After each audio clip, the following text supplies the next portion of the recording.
सर्वांचं आजच्या मोनोलॉगमध्ये स्वागत आहे मित्रांनी मैत्रिणींनो। आज आपण या मोनोलॉगमध्ये एका महत्त्वाच्या विषयाला हात घालणार आहोत। सुप्रीम कोर्टाने नुकताच एक निकाल दिलेला आहे।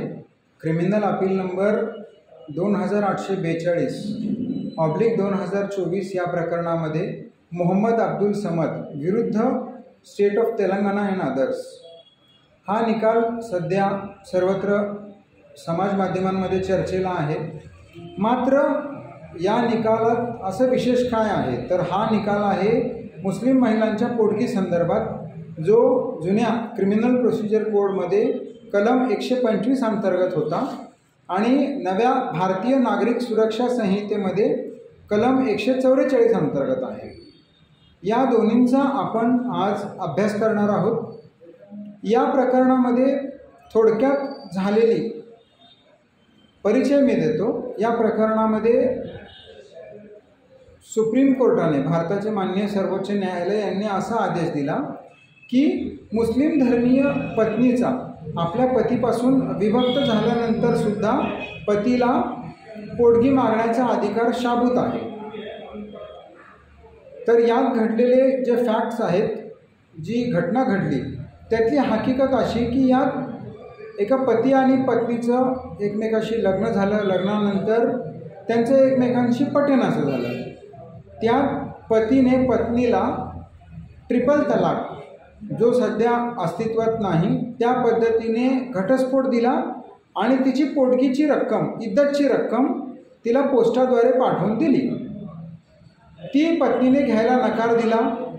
मात्र या पतीने या घटस्फोटाचं एक प्रमाणपत्र बनवून घेतलं तेलंगणामधल्या संस्थेकडून। त्यांनी घटस्फोटाचं प्रमाणपत्र बनवून दिलं। मात्र हे प्रमाणपत्र एक पक्षाची बाजू ऐकून घेऊन बनवून देण्यात आलेलं होतं, असे फॅक्ट होते आणि हा घटस्फोट कायम झाला। त्यानंतर पत्नीने नवऱ्याच्या विरोधात फॅमिली कोर्ट या न्यायालयामध्ये, जिथे कौटुंबिक वादविवादाचे खटले निकाली काढले जातात, तिथे दाद मागितली। तिचं म्हणणं असं होतं की क्रिमिनल प्रोसिजर कोड, भारतीय दंड प्रक्रिया संहितेच्या कलम 125 अंतर्गत मला माझ्या घटस्फोटित नवऱ्यापासून मासिक पोटगी देवविण्यात यावी, अशा प्रकारची पिटिशन तिने या कोर्टामध्ये दाखल केली। सदर प्रकरणी कोर्टाने जो सामनेवाला होता, तिचा पती, त्यांना नोटीस काढली। सामनेवालाच्या वतीने सामनेवालाचे वकील हजर झाले आणि त्यांनी असा युक्तिवाद केला की यातील अर्जदार ही मुस्लिम धर्मीय असल्यामुळे तिला CRPC या कायद्यान्वये दाद मागण्याचा मुळात अधिकारच नाही। या उलट त्यांचं म्हणणं असं होतं की तिने Muslim women's protection of right on divorce या कायद्यान्वये दाद मागायला हवी होती। सबब सदरची मागणीच बेकायदेशीर असल्यामुळे सदरचा दावा फेटाळण्यात यावा। मात्र न्यायाधीश महोदयांनी त्या महिलेचं म्हणणं मान्य केलं आणि सामनेवालाचं म्हणणं फेटाळून सामनेवालाला, अर्जदार हिला 20,000 रुपये मासिक पोटगी देण्याचा आदेश दिला। या निकालाविरुद्ध त्या महिलेच्या पतीने उच्च न्यायालयामध्ये धाव घेतली। उच्च न्यायालयाने निकाल कायम ठेवला आणि आदेश दिला की पतीने पत्नीला पोटगी देणं बंधनकारक आहे। आणि त्यांनी इथे एक गोष्ट केली की जी 20,000ची मासिक पोटगी मंजूर झाली होती ती कमी करून 10,000 रुपये केली। आता अशा परिस्थितीमध्ये त्या पतीने, एवढ्यावर पतीचं समाधान झालं नाही। पतीचं म्हणणं होतं की मुळात हा दावाच बेकायदेशीर आहे, त्यामुळं त्यांनी भारताच्या सर्वोच्च न्यायालयामध्ये खटला दाखल केला। या खटल्यामध्ये तेलंगणा राज्य सरकार आणि पत्नी या दोघांना त्या व्यक्तीने पार्टी केलं। त्याचं म्हणणं होतं की मुळात हा दावाच बेकायदेशीर आहे आणि हा आदेश होऊ शकत नाही। तर यावर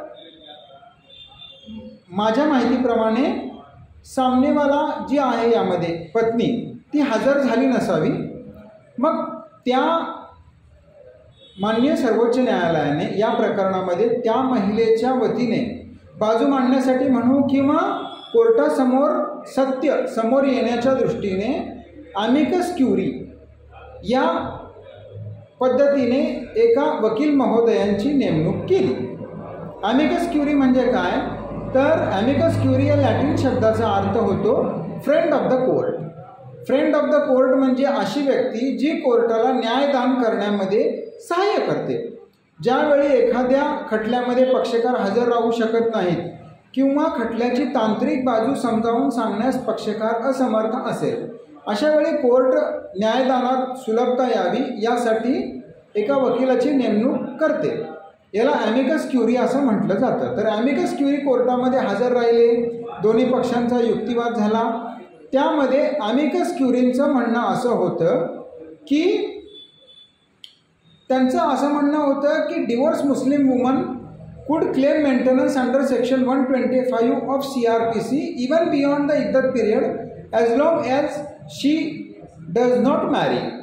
म्हणजे त्यांचं थोडक्यात म्हणणं असं होतं की 125 सेक्शन ही सेक्युलर रेमेडी आहे आणि त्यासोबत ही वेलफेअर प्रोव्हिजन आहे. वेलफेअर प्रोव्हिजन म्हणजे एखाद्या समाज घटकाच्या भल्यासाठी बनवलेली तरतूद.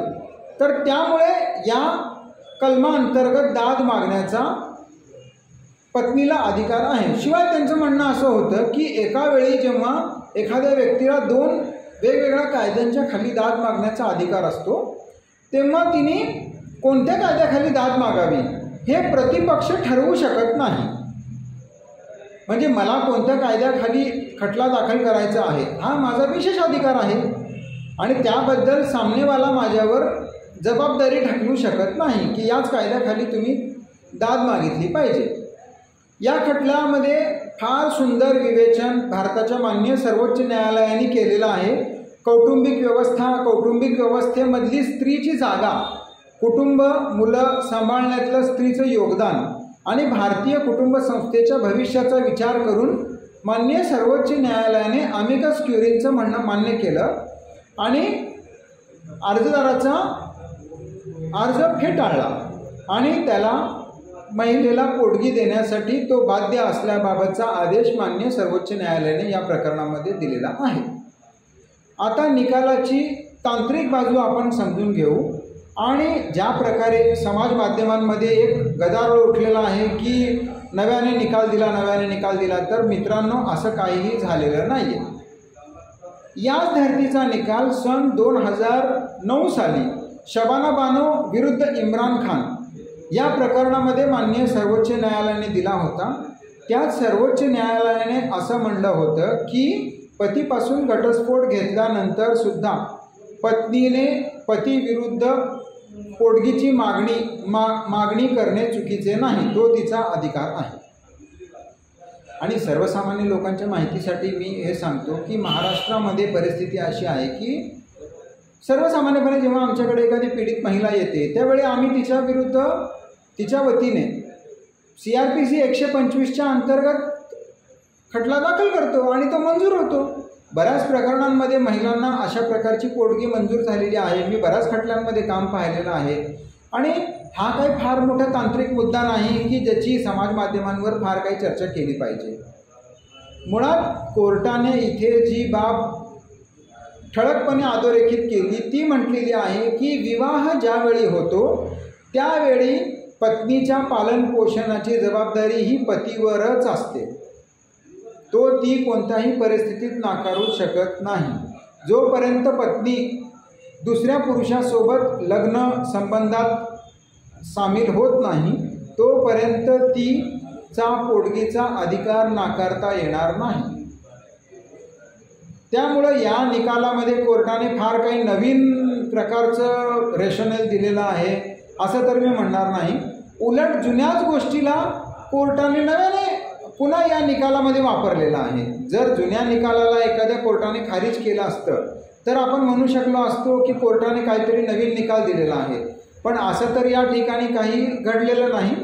आणि आपल्या दर्शकांच्या माहितीसाठी मी सांगतो की भारतीय न्याय संहिता जी आहे, आता जे नवे कायदे आलेले आहेत त्यात भारतीय नागरिक सुरक्षा संहिता 2023 या कायद्यान्वये जे जुनं 125 कलम होतं त्या कलमाची जागा 144 क्रमांकाच्या कलमाने घेतलेली आहे। शिवाय अधिकची माहिती मी या व्हिडिओमध्ये अशी देतो की सदर प्रकरणी केवळ पत्नीच नव्हे तर अजाण बालके, अज्ञान पालकाच्या वतीने त्याची आई सुद्धा वडिलांकडे गुजारा भत्ता मागू शकते, उदरनिर्वाह भत्ता ती मागू शकते जर मुले स्वतःचा सांभाळ करण्यास सक्षम नसतील तर, आणि ती कायदेशीर जबाबदारी आहे, नैतिक जबाबदारी आहे। शिवाय एक विशेष बाब अशी की या कलमाच्या अन्वये वृद्ध आई वडील ज्यांची मुले त्यांचा सांभाळ करत नाहीत ती सुद्धा दाद मागू शकतात। तर याबाबत कुणालाही कसल्याही प्रकारची टाळाटाळ करता येणार नाही। त्यामुळे सगळ्यांनी या गैरसमजातून बाहेर आलं पाहिजे की घटस्फोटानंतर माझ्या बायकोचा सांभाळ करण्याची माझी जबाबदारी नसते म्हणून। याशिवाय परिस्थिती वेगळी असेल तर त्याचा वेगळ्या प्रकारे विचार करावा लागेल। मात्र जिथे पत्नी कमावती नाही त्या ठिकाणी पोटगी देणं ही पतीची जबाबदारी ठरते घटस्फोटाच्या नंतर सुद्धा। आणि मित्रांनो, हा मुळात निकाल जो आहे criminal appeal number 2842/2024 Mohammad Abdul Samad विरुद्ध state of Telangana and others, हा मुळात महिलांच्या हक्कांसाठी काम करणारे कार्यकर्ते आणि सामाजिक क्षेत्रात काम करणारे व्यक्ती आणि विधी क्षेत्रातल्या व्यक्ती, वकील आणि विद्यार्थी यांनी मुळातून हा खटला वाचण्यासारखा आहे। त्यामध्ये 2 गोष्टींची कोर्टाने प्रकर्षाने चर्चा केलेली आहे। पहिली गोष्ट सेक्युलर लॉ आणि स्पेशल लॉ, ज्याला आपण जनरल लॉ आणि स्पेशल लॉ म्हणतो, आणि दुसरी गोष्ट नॉन ऑब्स्टॅन्टे क्लॉज, म्हणजे ज्या प्रकारे जे नॉन ऑब्स्टॅन्टे क्लॉज म्हणजे अशी गोष्ट की एखाद्या कायद्याचा निर्मिती करताना सरकार असं म्हणतं की इतर कायद्यांमध्ये काहीही म्हटलेलं असलं तरी हा कायदा इतर सर्व कायद्यांना ओव्हररूल करेल। या ठिकाणी कोर्टाने फार महत्त्वाचं रेशोनल दिलेलं असते की जेव्हा वेलफेअर प्रोव्हिजन करण्याची वेळ येते त्यावेळी एखाद्या व्यक्तीच्या अधिकारांना बाधित करण्यास सरकारला कोणतीही क्षमता नसते। विधिमंडळाला कायदा बनवताना विधिमंडळाने एखादा कायदा एखाद्या समाज घटकाचा हक्क बाधित होत असेल तर त्या कायद्याची वैधताच मुळात या निकालामध्ये कोर्टाने निकाली काढलेली आहे। याशिवाय हा व्हिडिओ आपल्याला कसा वाटला हे तुम्ही कमेंट सेक्शनमध्ये सांगा, आणि आपल्याला ज्या समस्या येतात विधी क्षेत्राबद्दल त्याबद्दल सुद्धा तुम्ही आम्हाला सांगू शकता। या सेक्शनच्या कमेंटमध्ये, या व्हिडिओच्या कमेंटमध्ये आपण आपली महत्त्वाची माहिती सुद्धा देऊ शकता, त्याचा इतर वाचकांना फायदा होईल। आणि मुळात सगळ्यांनीच, सर्व भारतीय नागरिकांनी, महिलांनी, पुरुषांनी मुळात हा खटला वाचण्यासारखा आहे। आणि आपल्याला सुद्धा या खटला वाचल्यानंतर आणि शबाना बानो वर्सेस इम्रान खान 2009चा जो निकाल आहे तो सुद्धा वाचल्यास कळेल की हा जो निकालावरून आज वादंग केला जात आहे मुळात हा वाद 2009-2010 साली व्हायला पाहिजे होता। आता माझ्या तर हे समजण्या पलीकडे आहे की 14 वर्षांनंतर का या तरतुदीचा नव्याने उहापोह केला जातोय। असं करण्याचं काही कारण नाही। सुप्रीम कोर्टाने बरेचशा खटल्यांमध्ये याच प्रकारचे निकाल दिलेले आहेत। आता यावर चर्चा का केली जाते आणि एरंडाचं उराळ का लावलं जाते हे त्यांनाच माहिती। मुळात माझ्या मते न्यायदानाच्या क्षेत्रामध्ये सुप्रीम कोर्ट नेहमीच असे निवाडे देत असतं, आणि कोर्टाने तर मी तर म्हणेन फार लवकर हे प्रकरण निकाली काढलेलं आहे। 1 वर्षामध्ये ही केस कोर्टाने निकाली काढलेली आहे। याबद्दल आपण सर्वोच्च न्यायालयाच्या न्यायमूर्तींचं अभिनंदन केलं पाहिजे, आणि भारतीय समाजाला पुरोगामी दिशा देणारा हा निकाल आहे।